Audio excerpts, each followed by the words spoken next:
الصلاة والسلام على أشرف الأنبياء والسيد المرسلين سيدنا ونبينا وشفيعنا وحبيبنا مصطفانا محمد بلغ الرسالة وأدى الأمانة ونصح للأمة وكشف الغمة وجاهد في الله حق جهاده وتركنا على المحجة البيضاء ليلها كنهارها لا يزيغ عنها إلا هالك وعلى آله وأصحابه ومن تبعهم بإحسان إلى يوم الدين أما بعد فيا عباد الله الحاضرين أوصيكم ونفسي أولا بتقوى الله فاتقوا الله تعالى حق تقاته ولا تموتن إلا وأنتم مسلمون. فقد قال الله تعالى في محكم التنزيل وفرقانه المجيد: أعوذ بالله من الشيطان الرجيم، بسم الله الرحمن الرحيم، ولنذيقنهم من العذاب الأدنى دون العذاب الأكبر لعلهم يرجعون. صدق الله مولانا العظيم. எல்லா புகழும் இந்த உலகத்தை படைத்து பரிபாலித்து போஷித்து ரட்சிக்கின்ற வல்ல நாயன் அல்லாஹ்வுக்கே. அல்ஹம்துலில்லாஹ். ஸலவாத்தும் சலாமும் எம்பெருமானார் முஹம்மது முஸ்தபா ஸல்லல்லாஹு அலைஹி வஸல்லம் அவர்கள் மீதும், அவர்களை அடியேற்றி வாழ்ந்த சஹாபாக்கள், தாபியீன்கள், தபா தாபியீன்கள், மறுமை நாள் வரைக்கும் யாரெல்லாம் அல்லாஹ்வுடைய இந்த தீனின் வளர்ச்சிக்காக உயர்ச்சிக்காக உழைக்கின்றார்களோ, பாடுபடுகின்றார்களோ, அவர்கள் எல்லோர் மீதும் என்றென்றும் உண்டாகட்டும் என்று அல்லாஹ்வை பிரார்த்தித்தவனாக. செய்யுதுல் ஐயாம் புனித வெள்ளிக்கிழமை தினம் அல்லாஹ்வுடைய மாளிகையில் ஹுத்பா பிரசங்கத்தை செவிமடுப்பதற்காக ஒன்று கூடியிருக்கின்ற அல்லாஹுவின் நல்லடியார்களே, அன்பின் சகோதரர்களே, எல்லா சந்தர்ப்பங்களிலும் அல்லாஹ்வை அஞ்சி வாழ்ந்து கொள்ளும்படியும், அவன் எங்களுடைய வாழ்க்கையில் எவற்றையெல்லாம் எடுத்து நடக்கும்படி ஏவி இருக்கிறானோ முடிந்த அளவு அவற்றை எடுத்து நடக்கும்படியும், எந்த விடயங்களை தவிர்ந்து கொள்ளும்படி விலக்கி இருக்கிறானோ முற்றுமுழுதாக அவற்றை தவிர்த்து கொள்ளும்படியும் முதலில் எனக்கும் அடுத்து உங்களுக்கும் வசியத்தை செய்கின்றேன், அன்பு கட்டளையிடுகின்றேன். பெருமதிப்புக்குரிய பெரியோர்களே, அல்லாஹுவின் நல்லடியார்களே, நாம் இன்று ஒரு நெருக்கடியான காலகட்டத்தை கடந்து கொண்டிருக்கின்றோம். நமது நாடு மாத்திரமல்ல, உலகில் எல்லா பக்கங்களிலும் இயற்கை அனர்த்தங்களும் மனிதர்களால் உருவாக்கப்படுகின்ற அழிவுகளுமாக இன்று உலகம் பெரும் சவாலுக்கு முகம் கொடுத்து கொண்டிருப்பது எங்கள் எல்லோருக்கும் தெரியும். ஒரு பக்கம் உயிர்கள் அழிந்து கொண்டிருக்கின்றன, இன்னொரு பக்கம் உடைமைகள் பயங்கரமான சேதங்களை சந்தித்து கொண்டிருக்கிறது. அத்தகைய ஒரு அனர்த்தத்தின் ஒரு பகுதியை நாம் நமது நாட்டிலே சந்தித்திருக்கின்றோம். வரலாறு காணாத ஒரு அழிவை எங்களுடைய நாடு இப்பொழுது சந்தித்திருக்கிறது. அன்புக்குரிய பெரியோர்களே, சகோதரர்களே, நூற்றுக்கணக்கான மக்கள் இந்த அனர்த்தத்திலே மரணித்திருக்கிறார்கள். பல பில்லியன் கணக்கான பெறுமதியான உடைமைகள் அழிந்து போயிருக்கின்றன. இந்த சந்தர்ப்பத்தில் அன்புக்குரிய பெரியோர்களே, சகோதரர்களே, இந்த அனர்த்தம் அல்லாஹ்வுடைய தண்டனையா அல்லது அது இறைவன் புறத்தில் இருந்து எங்களுக்கு வழங்கப்பட்டிருக்கின்ற சோதனையா என்பதில் நாம் ஒரு தெளிவை காண வேண்டிய தேவை இருக்கிறது. கடுமையான அழிவு. உலமாக்களுக்கு மத்தியிலே பல அபிப்பிராயங்கள் இருக்கின்றன. இதனை தண்டனையாக சொல்பவரும் இருக்கிறார்கள், இல்லை இது அல்லாஹ்வுடைய ஒரு சோதனை என்று பேசுபவர்களும் இருக்கிறார். இரண்டுக்கும் நடுவிலே சில சந்தர்ப்பங்களில் இது சோதனையாகவும் சில மனிதர்களுக்கு இது தண்டனையாகவும் அமைந்திருப்பதற்கு வாய்ப்பு இருப்பதாக உலமாக்கள் பேசுகிறார். கண்ணியத்துக்குரிய பெரியோர்களே, சகோதரர்களே, ஆயிஷா ரதியல்லாஹு அன்ஹா அவர்களிடத்திலே சில சஹாபாக்கள் கேட்டார்கள், புவி நடுக்கங்கள் ஏற்படுகின்றன, அதனால் பாரிய அழிவுகள், உயிர் சேதம், பொருட்சேதம் ஏற்படுகிறது, இதை பற்றி உங்களுடைய நிலைப்பாடு என்ன என்று கேட்டபொழுது ஆயிஷா ரதியல்லாஹு அன்ஹா அவர்கள் சொன்னார்கள், இதா இஸ்தபாஹு ஸினா, மக்கள் ஜினாவை ஹலாலாக்கி கொண்டார்களாக இருந்தால், அதேபோன்று வட்டியை உண்பார்களாக இருந்தால், இசைக்கு அடிமையாக மாறுவார்களாக இருந்தால், அல்லாஹு தஆலா வானத்திலே பொங்கி எழுகின்றான். காரல்லாஹு ஃபீ ஸமாஇஹி, அல்லாஹ் வானத்திலே கொதித்தெழுகின்றான், பொங்கி எழுகின்றான். வஇன் தாபு வரஜஉ, அந்த மனிதர்கள் தங்களுடைய பாவங்களிலே இருந்து மீண்டு அல்லாஹ்வின் பக்கம் திரும்புவார்களாக இருந்தால், அல்லாஹ் அவனுடைய கோபத்தை தணித்துக் கொள்கிறான்.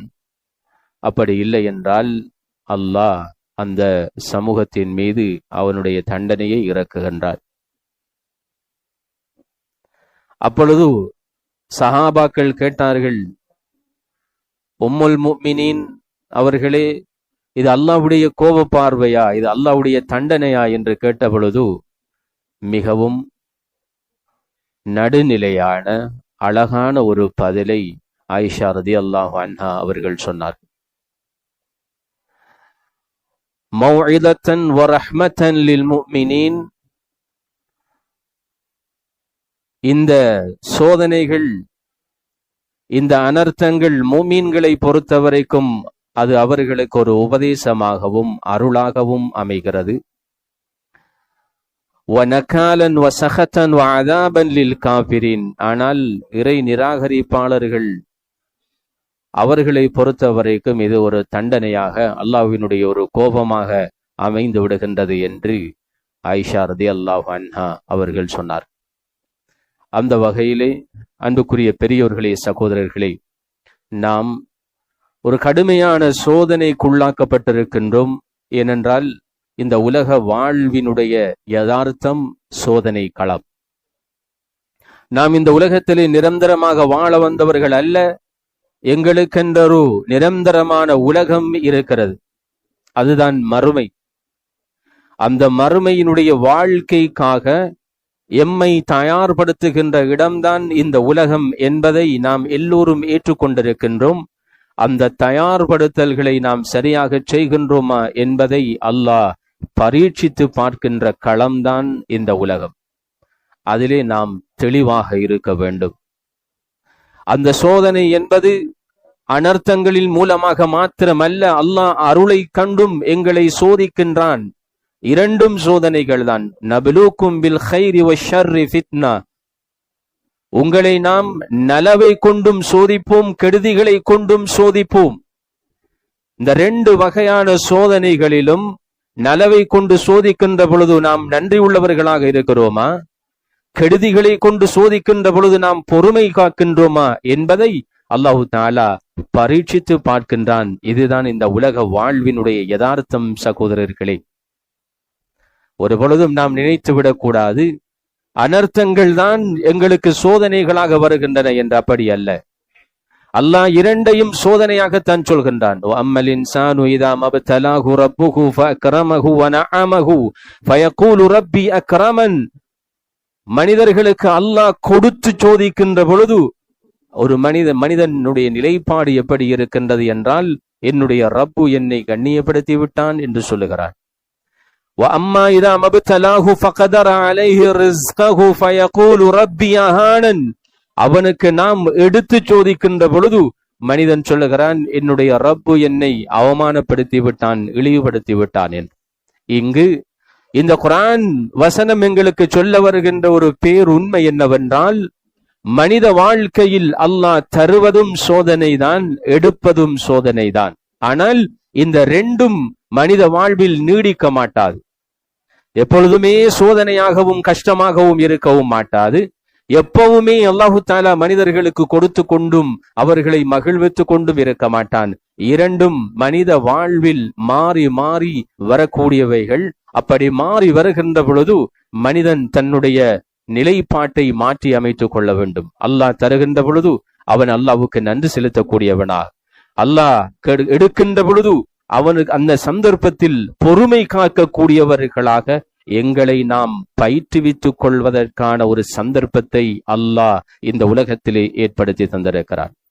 அதனாலேதான் வெற்றி பெற்ற மூமின்களை பற்றி ஸல்லல்லாஹு அலைஹி வஸல்லம் அவர்கள் சொன்னார்கள், அஜபன் லி அம்ரில் முஃமின் இன்ன அம்ரஹு குல்லஹு லஹு கைர். ஒரு மூமினுடைய விவகாரம் ஆச்சரியமாக இருக்கிறது. அவனுடைய எல்லாமே அவனுக்கு நலவாக மாறுகிறது. எப்பொழுது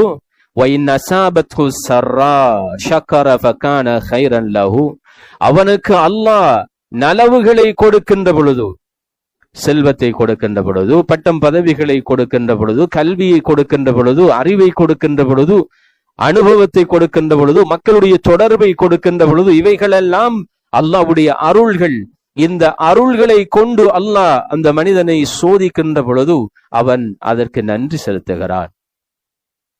ஒவ்வொரு அருளுக்கும் அதற்குரிய நன்றிகளை செய்கின்றான். எல்லாவற்றுக்கும் அல்ஹம்துலில்லாஹ் என்பது நன்றி அல்ல.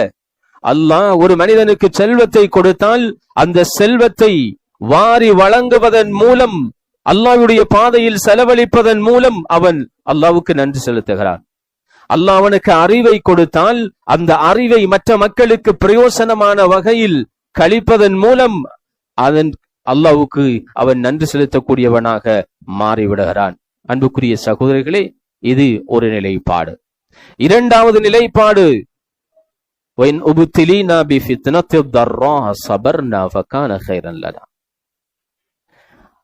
கெடுதிகள் கஷ்டங்களை கொண்டு அல்லாஹ் சோதிக்கின்ற பொழுது அதிலே பொறுமையாக இருந்தால் அதுவும் எங்களுக்கு நல்லதாக மாறிவிடுகின்றது என்று ஸல்லல்லாஹு அலைஹி வஸல்லம் அவர்கள் சொன்னார். அன்புக்குரிய பெரியோர்களே, சகோதரர்களே, இந்த கண்ணோட்டத்திலே தான் நாம் இந்த அனர்த்தத்தை பார்க்க வேண்டியிருக்கிறது. அல்லாஹு தஆலா நிறையவே எங்களுக்கு தந்து கொண்டிருந்தான். இப்பொழுது ஒரு அனர்த்தத்தை தந்து எங்களை சோதித்திருக்கிறான்.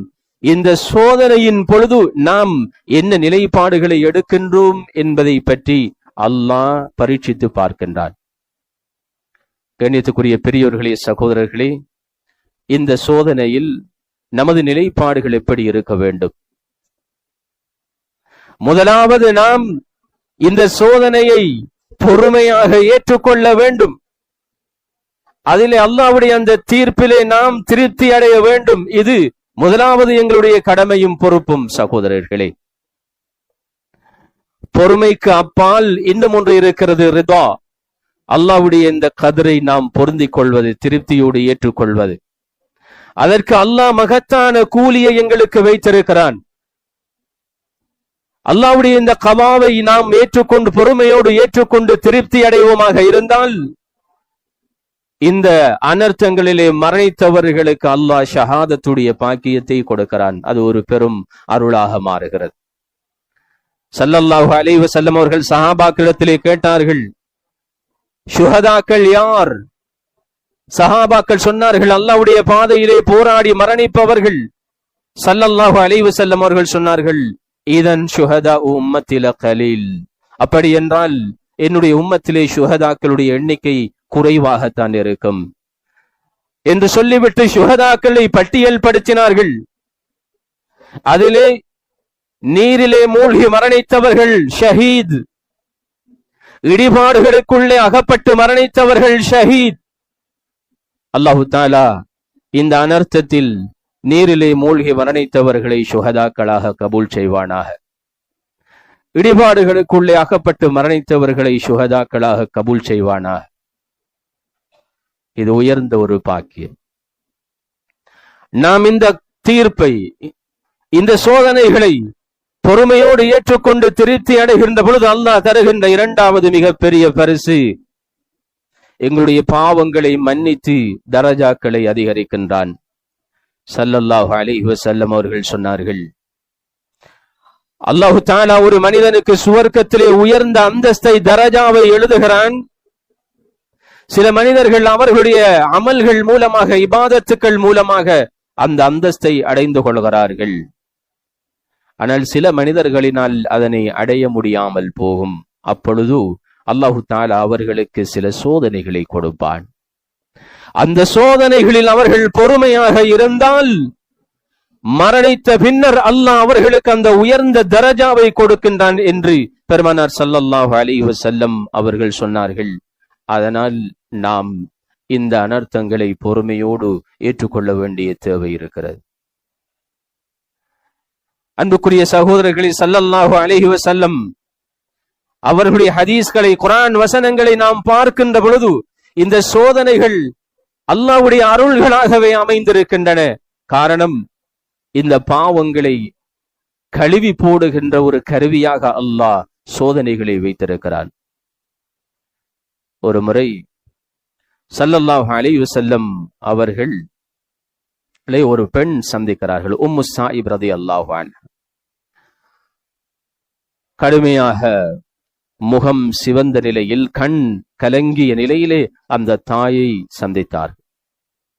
அப்பொழுது ஸல்லல்லாஹு அலைஹி வஸல்லம் அவர்கள் கேட்டார்கள், மாலக யா உம்மு ஸாயிப், உம்மு ஸாயிப், ஏன் இப்படி இருக்கிறீர்கள்? கலங்கிய முகத்தோடு, நீங்கள் வாடிய முகத்தோடு இருக்கிறீர்களே, என்ன காரணம்?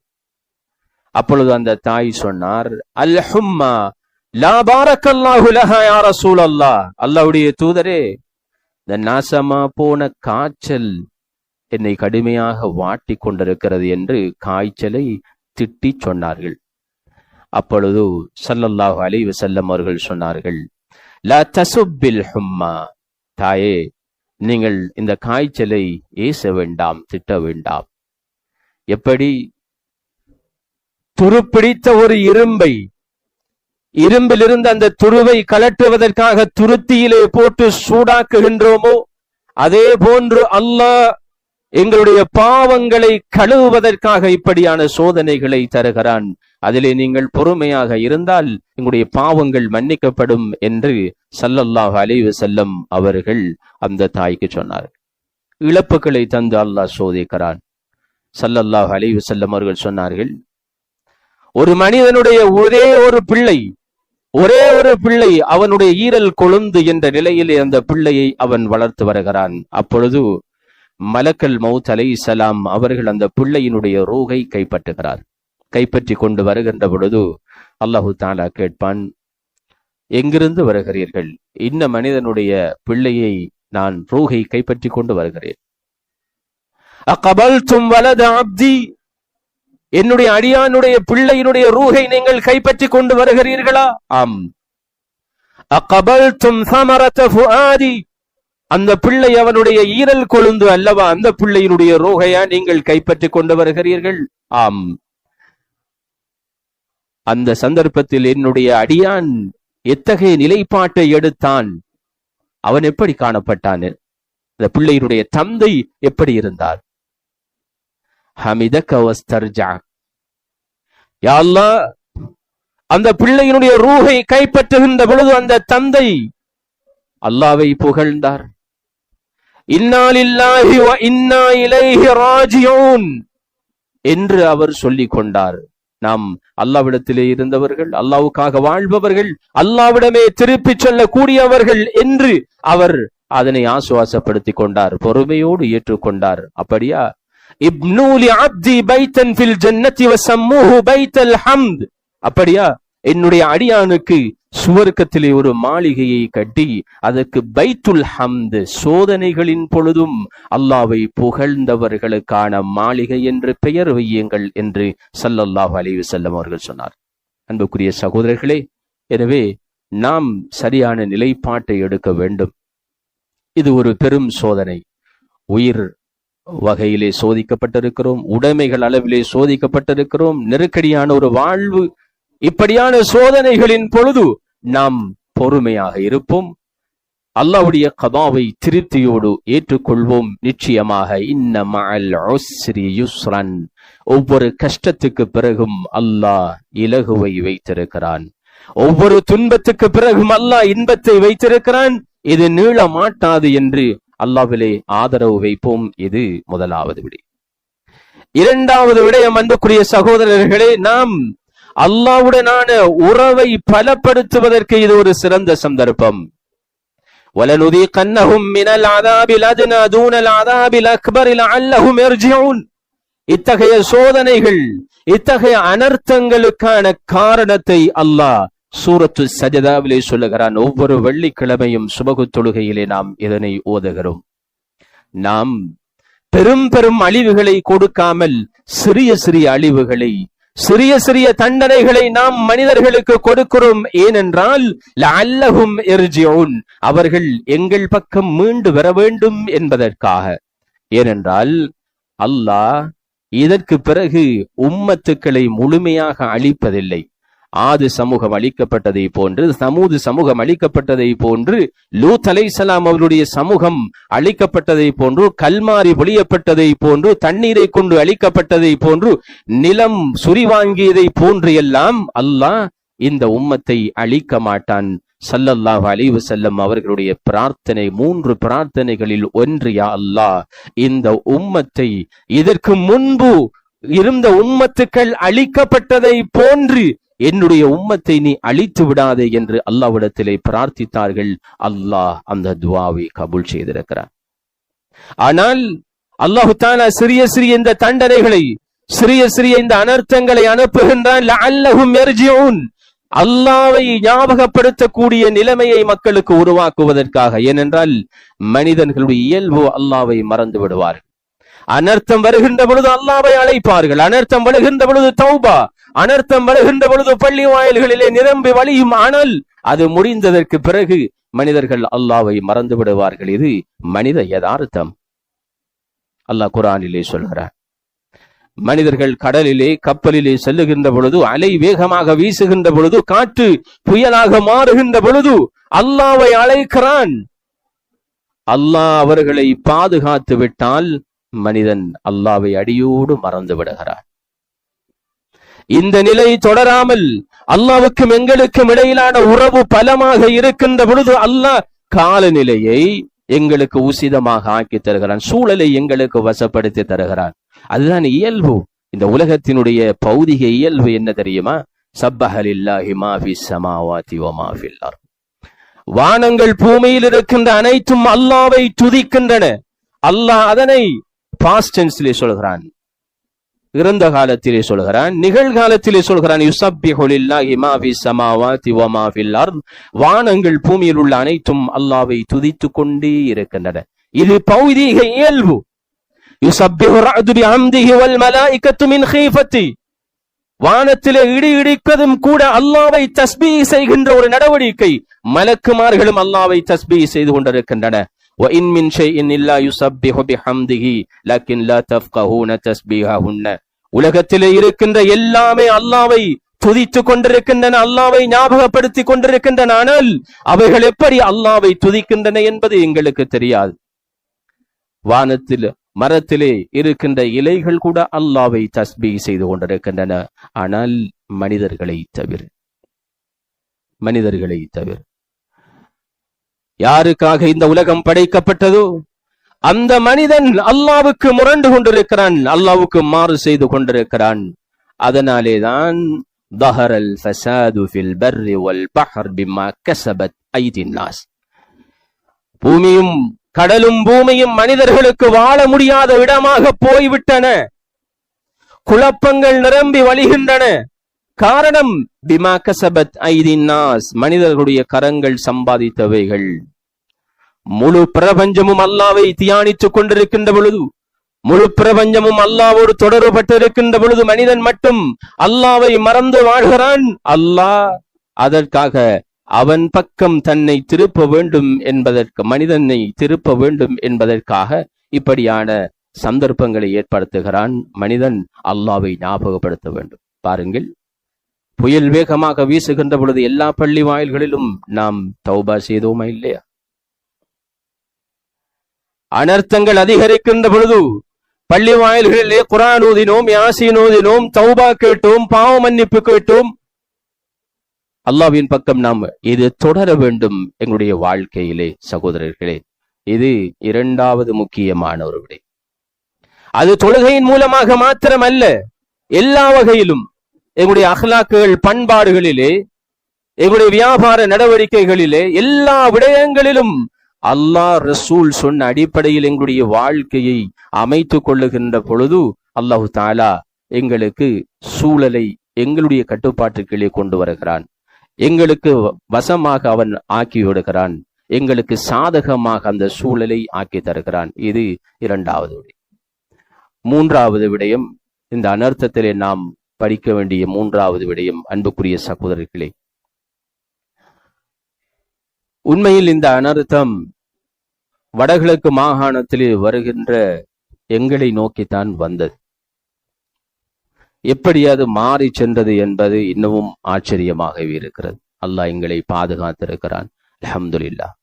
ஆனால் எங்களுடைய நாட்டிலே வாழுகின்ற பல லட்சக்கணக்கான மக்கள் இதனால் கடுமையாக கஷ்டப்பட்டு கொண்டிருக்கிறார்கள். வீடுகளை முழுமையாக இழந்தவர்கள், முழு குடும்பத்தையும் இழந்தவர்கள், பகுதி அளவிலே வீடுகளை இழந்தவர்கள், இப்படி பாதிக்கப்பட்டவர்கள் பலர் இருக்கிறார்கள்.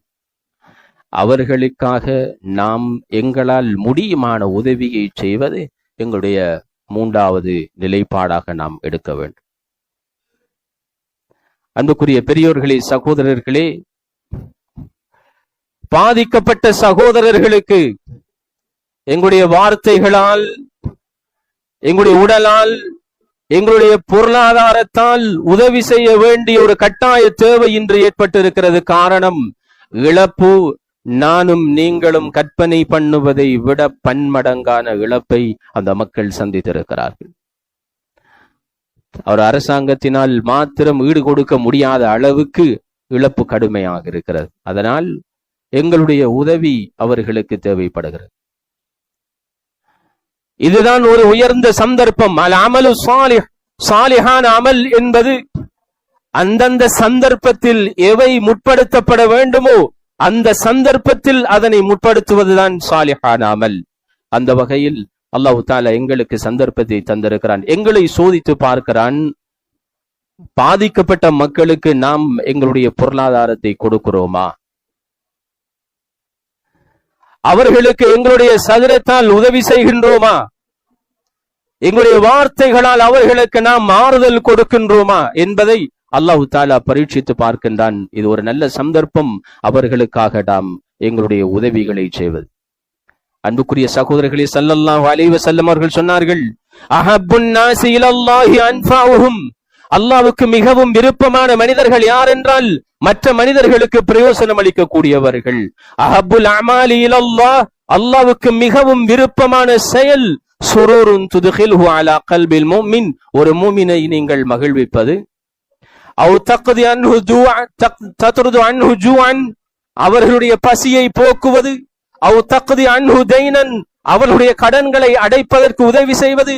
லிஅன் யம்ஷி அஹதுக்கும் ஃபீ ஹாஜதி அஹீஹி அஹப்பு இலல்லாஹி மின் அன் அஅதகிஃப ஃபீ ஹாதல் மஸ்ஜிதி ஷஹ்ரன், ஒரு மனிதர் இன்னொரு சகோதரனுடைய தேவையை நிவர்த்திப்பதற்காக அவருக்காக வெளியேறி செல்வது, அவருக்காக உதவுவது, என்னுடைய மஸ்ஜிது நபவியில் ஒரு மாத காலம் இஅ்திகாஃப் இருப்பதை விட எனக்கு விருப்பமானது என்று ஸல்லல்லாஹு அலைஹி வஸல்லம் அவர்கள் சொன்னார்கள். அந்த வகையில் அன்புக்குரிய சகோதரர்களே, அவர்களுக்குரிய உதவிகளை நாம் பொருளாதார ரீதியான உதவியாக இருக்கலாம், சதுர ரீதியான உதவிகளாக இருக்கலாம், நாம் செய்ய வேண்டும். அந்த உதவிகளை நாம் சரியாக முகாமை செய்ய வேண்டும். அன்புக்குரிய சகோதரர்களே, ஒரு டிசாஸ்டர் வந்துவிட்டால் நாம் பொதுவாக உணவுப் பொருட்களை கொண்டு குவிப்பது வழக்கம். ஆனால் அவைகளை நாம் சரியாக நிர்வகிக்கின்ற பொழுதுதான் அந்த மக்களுடைய தேவைகளை துல்லியமாக அறிந்து, ஒரு நீட் அசஸ்மெண்ட் என்று சொல்வார், அவர்களுடைய தேவை என்ன என்பதை நாம் துல்லியமாக அறிந்து அந்த தேவைக்கு உதவி செய்யக்கூடியவர்களாக நாம் மாற வேண்டும். இப்பொழுது அவர்களுக்கு உணவுப் பொருட்கள் தாராளமாக கிடைக்கின்றன. எனவே அடுத்த தேவைகள் என்ன? அவருடைய வீடுகள் சுத்தம் செய்யப்பட வேண்டும். ஒவ்வொரு வீட்டிலும் 4 அடி 5 அடி 2 அடி சேறு படிந்திருக்கிறது. எனவே அந்த வீடுகளை அவர்கள் சுத்தப்படுத்தி அவர்களை வீடுகளுக்கு கொண்டு சேர்க்க வேண்டிய பொறுப்பு இப்பொழுது எங்களுக்கு முன்னால் இருக்கிறது. இரண்டாவது, அவர்களுடைய வியாபாரங்கள் முழுமையாக அழிந்திருக்கின்றன.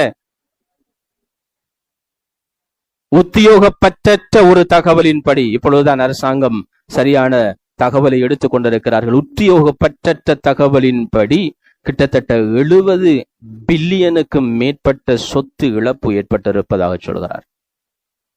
அதிகமாக எங்களுடைய முஸ்லிம் சகோதரர்கள் அவருடைய வியாபாரங்கள் பாதிக்கப்பட்டிருக்கின்றன. எனவே நாம் அவர்களுடைய வியாபாரங்களை ஆரம்பிப்பதற்காக ஒரு சிறிய முதலீடுகளை கொடுக்க முடியுமாக இருந்தால் அது எல்லாவற்றையும் விட உயர்ந்த உதவியாக இருக்கும். பசித்தவனுக்கு நாம் மீன் வாங்கி கொடுப்பதை விட ஒரு தூண்டில் வாங்கி கொடுக்கின்ற பொழுதுதான் இஸ்லாம் அதனை விரும்புகிறது. அவன் தூண்டிலால் மீன் பிடித்து அவன் பசியாறவும் முடியும், அதனை ஒரு வியாபாரமாகவும் மாற்ற முடியும். எனவே நாம் உணர்வுகளுக்கு அடிமைப்பட்டு உணர்ச்சி வசப்பட்டு நாம் நிவாரணங்களை கொண்டு போய் குவிப்பதை விட அறிவுபூர்வமாக அங்கு சென்று ஒரு நீட் அசஸ்மெண்ட் செய்து அவர்களுடைய தேவைகள் என்ன என்பதை அறிந்து காலத்துக்கேற்ற உதவிகளை செய்வதுதான் உண்மையில் அவர்களுக்கு நாம் செய்யக்கூடிய சிறந்த உதவியாக இருக்கும். இது அந்த வகையில் பாராட்ட வேண்டும். எங்களுடைய பிரதேசங்கள் எல்லாமே அது ஏழைகள் பணக்காரர்கள் என்ற எந்த வித்தியாசமும் இல்லாமல் உதவிகளை அள்ளி கொட்டிக் கொண்டிருக்கிறார்கள். சிறுவர்கள் அவர் ஆசையோடு சேர்த்த உண்டியல் பணத்தை கூட கொண்டு வந்து நிவாரண நிதியத்துக்கு கொடுக்கின்ற காட்சிகளை நாம் பார்த்து கொண்டிருக்கின்றோம். அல்ஹம்துலில்லாஹ். பள்ளி வாயில்கள், நிறுவனங்கள் எல்லாமே ஒன்று சேர்ந்து தனக்கு ஏற்பட்ட ஒரு நோயை போன்று, தனக்கு ஏற்பட்ட ஒரு அனர்த்தத்தை போன்று எல்லோருமாக சேர்ந்து நாம் இந்த பணியை செய்வது உண்மையிலே சந்தோஷமாக இருக்கிறது. அல்லாஹு தஆலா அதில் ஈடுபடுகின்ற எல்லோருக்கும் அருள் பாலிப்பானா. அதே நேரம் இந்த அனர்த்தத்தில் குளிர் காய்கின்றவர்களும் நமக்கு மத்தியிலே இல்லாமல் இல்லை. அவர்கள் அல்லாஹ்வை பயந்து கொள்ளுங்கள். முழு சமூகமாக இதனை முழு நாடாக இந்த அனர்த்தத்தை சந்தித்துக் கொண்டிருக்கின்ற பொழுது எப்படி இதில் இருந்து வெளிவரலாம் என்பதற்காக இரவு பகலாக உழைத்துக் கொண்டிருக்கின்ற பொழுது பள்ளி வாயில் தலைவர்கள், உலமாக்கள், வர்த்தகர்கள், வியாபார சமூகம், படித்தவர்கள், பாமரர்கள் என்ற வித்தியாசம் இல்லாமல் எல்லோரும் இதற்காக உழைத்துக் கொண்டிருக்கின்ற பொழுது இதிலே உழைப்பதற்கு ஒரு கூட்டம் வெளியேறி இருப்பது என்பது உண்மையில் கவலைக்குரிய விடை. மெழுகுதிரியை கூட அவர்கள் விட்டு வைக்கவில்லை சகோதரர்களே. மெழுகுதிரியில் இருந்து ஜெனரேட்டர் வரைக்கும் இந்த அனர்த்தத்திலும் உழைக்க நினைக்கின்ற வயிறு நிறைக்க விரும்புகின்றவர்கள் இருக்கிறார்களே, இவர்கள் தான் பிணம் தின்னி கழுகுகள் என்று சொல்பவர்கள். நாம் யார்? நமது வரலாறு என்ன? நமது முன்னோர்கள் இப்படியான அனர்த்தங்கள் எப்படி தங்களுடைய பங்களிப்புகளை செய்திருக்கிறார்கள் என்ற வரலாற்றை படிப்போம். உமர் ரலியல்லாஹு அன்ஹு அவருடைய காலம் கடுமையான வறட்சி, நீண்ட காலம் மழை இல்லை. அதனால் விவசாய நிலங்கள் எல்லாம் வறண்டு காய்ந்து விட்டன, விளைச்சல் இல்லை, கடுமையான பஞ்சம். உமர் ரலியல்லாஹு அன்ஹுடைய காலத்திலே உமர் ரலியல்லாஹு கலீஃபாவாக இருக்கிறார்கள். சஹாபாக்கள் போய் சொன்னார்கள், கலீஃபா அவர்களே, எங்களால் எதுவும் இதற்கு பிறகு பொறுமையாக இருக்க முடியவில்லை, என்ன செய்வது? உமர் ரலியல்லாஹு அன்ஹு அவர்கள் சொன்னார்கள், பொறுமையாக இருங்கள், அல்லாஹ் நிச்சயமாக எங்களுக்கு ஒரு விடிவை தருவான். அடுத்த நாள் காலை உஸ்மான் ரலியல்லாஹு அன்ஹு அவர்கள் ஷாம் சிரியாவிலே இருந்து 1000 ஒட்டகத்திலே வியாபார பொருட்கள், உணவுப் பொருட்களை கொண்டு வந்தார்கள் வியாபாரத்திற்காக. அவருடைய வீட்டுக்கு முன்னால் 1000 ஒட்டகம், இப்போது சொன்னால் 1000 லொரிகளிலே உணவுப் பொருட்கள் கொண்டு வந்து வைக்கப்பட்டிருக்கின்றன. வியாபாரிகள் போய், சில்லறை வியாபாரிகள் போய் விலை அடிக்கிறார்கள். நாம் உங்களுடைய இந்த பொருட்களுக்கு 2 மடங்கு விலையை தருகிறோம், எனக்கு தாருங்கள். அப்பொழுது உஸ்மான் ரலியல்லாஹு அன்ஹு அவர்கள் சொன்னார்கள், இல்லை, எனக்கு இதை விட கூடுதலான ஆஃபர் கிடைத்திருக்கிறது, விலை கிடைத்திருக்கிறது, 5 மடங்கு தாரு. இல்லை, இதை விட கூடுதலாக கிடைத்திருக்கிறது, 10 மடங்கு தருகிறோம். இல்லை, இதை விட கூடுதலாக இப்படி கூட்டிக் கொண்டே போனார். ஒரு கட்டத்திலே அந்த வியாபாரிகள் உஸ்மான் ரலியல்லாஹு அன்ஹு அவரிடத்திலே சொன்னார்கள், மதீனாவிலே இருக்கின்ற வியாபாரிகள் எல்லோரும் இங்கே இருக்கிறோம், இதைவிட கூடுதலான விலையை உங்களுக்கு நிர்ணயித்தவர்கள் யார்? ஏன் இப்படி நீங்கள் விலையை கூட்டுகின்றீர்கள்? என்று சொன்ன பொழுதுதான் உஸ்மான் ரலியல்லாஹு அன்ஹு அவர்கள் சொன்னார்கள், அல்லாஹ்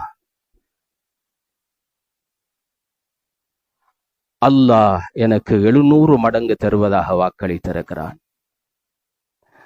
மதீனாவிலே மக்கள் பஞ்சமாக இருக்கின்ற பொழுது இதிலே நான் ஒரு சதம் கூட வியாபாரம் செய்ய விரும்பவில்லை.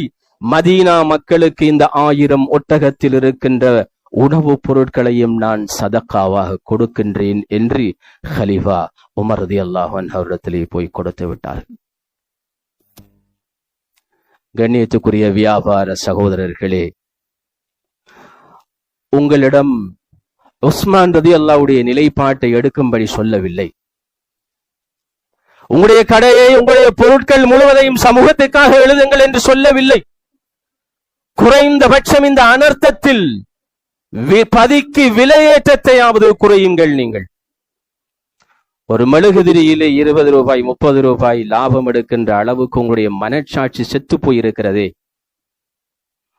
ஒரு ஜெனரேட்டர்ல 50,000 லாபம் எடுக்கக்கூடிய அளவுக்கு உங்களுடைய மனங்கள் வறண்டு போயிருக்கிறதே. செயற்கையாக பெட்ரோலுக்கு நீங்கள் தட்டுப்பாட்டை ஏற்படுத்துகிறீர்களே. தேவையான மனிதர்களுக்கு பெட்ரோல் அடிக்க முடியாமல், அத்தியாவசிய தேவையில் உள்ளவர்களுக்கு பெட்ரோல் அடிக்க முடியாமல் உங்களுடைய டாங்கிகளையும் உங்களுடைய கலன்களையும் நீங்கள் நிரப்புகிறீர்களே. என் மனச்சாட்சி என்றொன்று உங்களுக்கு இல்லையா? ஏன் இப்படியான சந்தர்ப்பத்தையும் நீங்கள் லாபம் ஈட்டுவதற்கு, கொள்ளையடிப்பதற்கு நீங்கள் பயன்படுத்துகிறீர்கள்? அல்லாஹ்வை பயந்து கொள்ளுங்கள். எனவே சகோதரர்களே, எங்களுடைய நிலைப்பாடு பாதிக்கப்பட்ட மக்களுக்கு தேவையான உதவிகளை நாம் ஒத்தாசைகளை செய்ய வேண்டும். கடைசியா சகோதரர்களே, மிக முக்கியமான ஒரு விடை, இந்த அனர்த்தம் உண்மையில் இயற்கை அனர்த்தமா அல்லது நாங்களாக உருவாக்கி கொண்டதா என்ற ஒரு வாதமும் இப்பொழுது கல்வியலாளர்களுக்கு மத்தியில் எழும்புகிறது. பொதுவாக அனர்த்தம் 2 வகையில் இருக்கிறது. நேச்சுரல் டிசாஸ்டர், இயற்கை அனர்த்தம். இரண்டாவது ஹியூமன் மேட் டிசாஸ்டர், மனிதர்களால் உருவாக்கப்படுகின்ற அனர்த்தம். பருவமழை பொழிவது எங்கள் எல்லோருக்கும் தெரியும். நமது பிரதேசத்திலே டிசம்பர் ஆகின்ற பொழுது, ஜனவரி ஆகின்ற பொழுது பருவமழை தாராளமாக கிடைக்கும். புயல் என்பது இயல்பாக கடலிலே ஏற்படுவது. கடல் பகுதியில் வெப்பம் அதிகரிக்கின்ற பொழுது நீர் ஆவியாகிறது. ஆவியாகின்ற நீர்கள் மேகமாக மாறுகின்றன. காற்றழுத்தம் ஏற்படுகின்ற பொழுது அந்த 62 கிலோமீட்டர் அவர் என்று வருகின்ற பொழுது அது சூறாவளியாக மாறுகிறது. பல சூறாவளிகளை நாம் சந்தித்திருக்கிறோம். ஆனால் இந்த சாதாரணமான மழை எப்பொழுது வெள்ளமாக மாறுகிறது? இதனை வெள்ளமாக மாற்றியவர்கள் யார்? கடலிலே சாதாரணமாக ஏற்படுகின்ற இந்த சூறாவளிகளுடைய வேகத்தை அதிகரிப்பதற்கு காரண கர்த்தாக்களாக அமைந்தவர்கள் யார்? அது நாங்கள் தான். அல்லாஹ் இயல்பாக இந்த உலகத்தை இயற்கையாகவே நீர்நிலைகளை படைத்திருக்கிறார். 79% நீர், 21% நிலம். அப்பொழுதுதான் இந்த நிலத்திலே நாம் வாழ முடியும் சகோதரர்களே. அதற்கு தேவையான நீர்நிலைகளை படைத்திருக்கிறான். இயல்பாக நீர்கள் வழிந்து ஓடக்கூடிய தோணாக்களை, ஆறுகளை அல்லாஹ் ஏற்படுத்தி வைத்திருக்கிறான். இந்த நீர்நிலைகளை நிரப்பியவர்கள் யார்? இந்த தோணாக்களை அடாத்தாக பிடித்தவர்கள் யார்? அபிவிருத்தி என்ற பெயரில் அதனை நிரப்பியவர்கள் யார்? அதிலே கட்டிடங்களை கட்டியவர்கள் யார்? அன்புக்குரிய சகோதரர்கள், இப்பொழுது சொல்லுங்கள், இந்த வெள்ளம் இதற்குரிய காரண கர்த்தாக்கள் யார்? எத்தனை தோணாக்களை நாம் துளைத்து விட்டோம்? எத்தனை இயற்கையாக நீர் ஏந்துகின்ற பகுதிகளை மண் போட்டு நிரப்பிவிட்டோம்? அரசியல்வாதிகள் அபிவிருத்தி என்ற பெயரிலே செய்கின்ற பொழுது நாம் எல்லோரும் கைகட்டி வாய்பொட்டி மௌனிகளாக இருந்தோமே, அதனுடைய விளைவுகளை இப்பொழுது நாங்கள் சந்தித்துக் கொண்டிருக்கிறோம். மைதானங்களை நிரப்பி வைத்தியசாலைகள் அமைப்பது, வைத்தியசாலைகளை போலீஸ் ஸ்டேஷன்களாக மாற்றுவது, அரசியல்வாதிகள் தமக்கு ஏற்ற வகையில் தங்களுடைய அபிவிருத்திகளை செய்கின்ற பொழுது நாம் யாரும் தட்டி கேட்பதில்லை. அவைகள் எங்களுடைய உரிமைகள் சகோதரர்களே. இன்று தோணாக்கள் நிரப்பப்பட்டதை நாம் சந்திக்கின்றோமா இல்லையா? தோணாக்கள் மாத்திரம் அல்ல, எங்களுடைய வீடுகளை பாருங்கள். ஒரு 10 பர்ச்சஸ் நிலத்தில் எங்களுடைய வீட்டை நாம் கட்டினால் வானத்தில இருந்து பொழிகின்ற மழையில் குறைந்தபட்சம் 40% நீரை நிலம் உறிஞ்சிக் கொள்ளும். 60% தான் சோனாக்கள் ஊடாக, கால்வாய்கள் ஊடாக, வடிகான்கள் ஊடாக கடலை போய் சேருகின்றன. எங்களுடைய வீடுகளை இப்பொழுது பாருங்கள். எங்களுடைய வயல்கள் அல்லது எங்களுடைய வளவுகளை பாருங்கள். நீர் உறிஞ்சக்கூடிய பகுதிகளாகவா எங்களுடைய வீடுகள் இருக்கின்றன? 10 பர்ச்சேஸ்லே 5 பர்ச்சேஸ் 6 பர்ச்சேஸ்லே வீட்டை கட்டி எஞ்சிய நிலத்திலே இன்டர்லாக் பண்ணி வைத்திருக்கிறோம் அல்லது கான்கிரீட் பண்ணி வைத்திருக்கிறோம் அலங்காரம் என்ற பெயரில். எங்களுடைய நீர் ஓடுவதற்காக, வடிந்தோடுவதற்காக அமைக்கப்பட்ட வடிகானை நிரப்பியவர்கள் யார்? அதிலே குப்பைகளை போட்டவர்கள் யார்? அதிலே மண்களை குவித்தவர்கள் யார்? வீடு கட்டுகின்ற பொழுது எங்களுடைய மண்ணை கொண்டு அதிலே கொட்டுகிறோம், கல்லை கொண்டு அதிலே கொட்டுகிறோம். குறைந்தபட்சம் ஒரு படங்கை விரித்தாவது மண்ணை கொட்டுவோம். ஏனென்றால் இதிலே மண் நிரப்பப்பட்டால் நீர் ஓடாது. அதனால் என்னுடைய பாதைகள் வெள்ளம் வடியும், என்னுடைய வீட்டிலே வெள்ளம் ஏறும் என்ற குறைந்தபட்ச சிந்தனை கூட இல்லாமல் நாம் கான்களை அடைத்தோமா இல்லையா? எனவேதான் அன்புக்குரிய சகோதரர்களே, கம்பளையினுடைய வெள்ளம் கொத்மலையிலே நீர் நிரம்புகின்ற பொழுது மகாவலி மூலமாக அது வெளியே செல்கிறது. மகாவலியுடைய அகலம் 200 மீட்டர், அதனுடைய ஆழம் 20 மீட்டர். கடந்த 20 வருடங்களுக்கு முன்பு மகாவலியுடைய அந்த ஓரங்களில் வீடு கட்டுவதற்கோ அதை அபிவிருத்தி செய்வதற்கு அனுமதி வழங்கப்படவில்லை. இப்பொழுது நீங்கள் கம்பளை கெலியோயை பிரதேசத்திலே போய் பாருங்கள். மகாவலியினுடைய அந்த ரிசர்வேஷன் பகுதிகள் அனைத்தும் ஆக்கிரமிக்கப்பட்டிருக்கிறது, வீடுகள் கட்டப்பட்டிருக்கிறது. அன்புக்குரிய சகோதரர்கள், எனவே சூழலுக்கு அநியாயம் செய்வதை விட்டு நாம் தவிர்த்து கொள்ள வேண்டும். அந்த பாவத்துக்காக அல்லாஹ்விடத்திலே நாம் தௌபா கேட்க வேண்டும். வெள்ளத்தின் பொழுது, மழையின் பொழுது, சூறாவளியின் பொழுது அல்லாஹ்விடத்திலே நாம் தௌபா கேட்கின்றோம் அல்லவா? அப்படி பெரும் பாவங்கள் செய்தவர்கள் அல்ல நாம் செய்த மிக பெரும் பாவம் இந்த சூழலுக்கு செய்த அநியாயம். சூழல் ஆதிக்கவாதிகள், சூழல் ஆதிக்கவாதம், மானுட ஆதிக்கவாதம் என்ற 2 இருக்கிறது. இப்பொழுது மானுட ஆதிக்கவாதம் நடைபெற்றுக் கொண்டு மனிதன் சூழலை ஆக்கிரமித்துக் கொண்டு இப்பொழுதுதான் குளோபல் வார்மிங்கை பற்றி நாம் பேசிக் கொண்டிருக்கிறோம். நாங்களாகவே தேடிக்கொண்ட அழிவுகள் சகோதரர்களை. எனவே சூழலோடு மிகவும் இரக்கமுள்ளவர்களா, சூழலை மதிக்கக்கூடியவர்களா, சூழலை சுத்தப்படுத்தக்கூடியவர்களாக நாம் எங்களை மாற்றிக்கொள்ளவன். எனவே அன்புக்குரிய சகோதரர்களே, இந்த அனர்த்தம் இப்படியான பல கடமைகளை எங்களுக்கு தந்திருக்கிறது. இதிலே நாம் முதலாவது இது அல்லாஹ்வுடைய இந்த கதரை பொருந்தி கொள்ள வேண்டும். பொறுமையோடும் சகிப்பு தன்மையோடும் இதனை கபூல் செய்ய வேண்டும். இரண்டாவது, அல்லாஹ்வுக்கும் எங்களுக்கும் இடையிலான நெருக்கத்தை நாம் அதிகரிக்க செய்ய வேண்டும். அல்லாஹ்வோடு பலமான உறவை நாம் வைத்துக் கொள்ள வேண்டும். எல்லா வகையிலும், தொழுகையில் மாத்திரமல்ல, எங்களுடைய பண்பாடுகள், எங்களுடைய தொழில் நடவடிக்கை எல்லாவற்றிலும் அல்லாஹ்வுக்கும் எங்களுக்கும் நெருக்கமான உறவை நாம் பலப்படுத்துவோம். மூன்றாவது, பாதிக்கப்பட்ட மக்களுக்கு உதவக்கூடியவர்களாக நாம் இருப்போம். இந்த சந்தர்ப்பத்தை பயன்படுத்தி உழைக்கக்கூடியவர்களாக நாங்கள் இருக்கக்கூடாது. நான்காவது, நாம் சூழலை நேசிக்கக்கூடியவர்களாக மாற வேண்டும். எங்கள் மூலமாக இந்த சூழல் மாசுபட்டு மீண்டும் மீண்டும் அது அனர்த்தத்தை சந்திக்கக்கூடிய நிலைக்கு நாம் கொண்டு வரக்கூடாது. இந்த 4 விடயங்களும் தான் இன்றைய ஹுத்பாவின் சாரம்சம். இந்த 4 விடயங்களிலும் நாம் கூடுதலான அக்கறை செலுத்துவோமாக இருந்தால் அல்லாஹு தாலா எங்களுக்கு அருள் பாலிப்பான். அல்லாஹு தாலா எங்களுடைய பாவங்களை மன்னிப்பானாக. யா அல்லாஹ், எங்களுடைய தவறுகள் அனைத்தையும் மன்னித்து நன்மைகளாக மாற்றி விடுவாயாக. இந்த அனர்த்தத்திலே மரணித்த சகோதரர்களை ஷஹீதுகளாக நீ அங்கீகரிப்பாயாக. பாதிக்கப்பட்டவர்களுக்கு நிரப்பமான பொறுமையை கொடுப்பாயாக. எங்களை விட்டு பிரிந்த கபராருடைய கபர்களை சுவர்க்கத்தின் பூஞ்சோலைகளாக மாற்றுவாயாக. நரகத்தின் படுகொலியை விட்டும் பாதுகாப்பாயாக. ஆமீன் ஆமீன் யா ரப்பல் ஆலமீன்.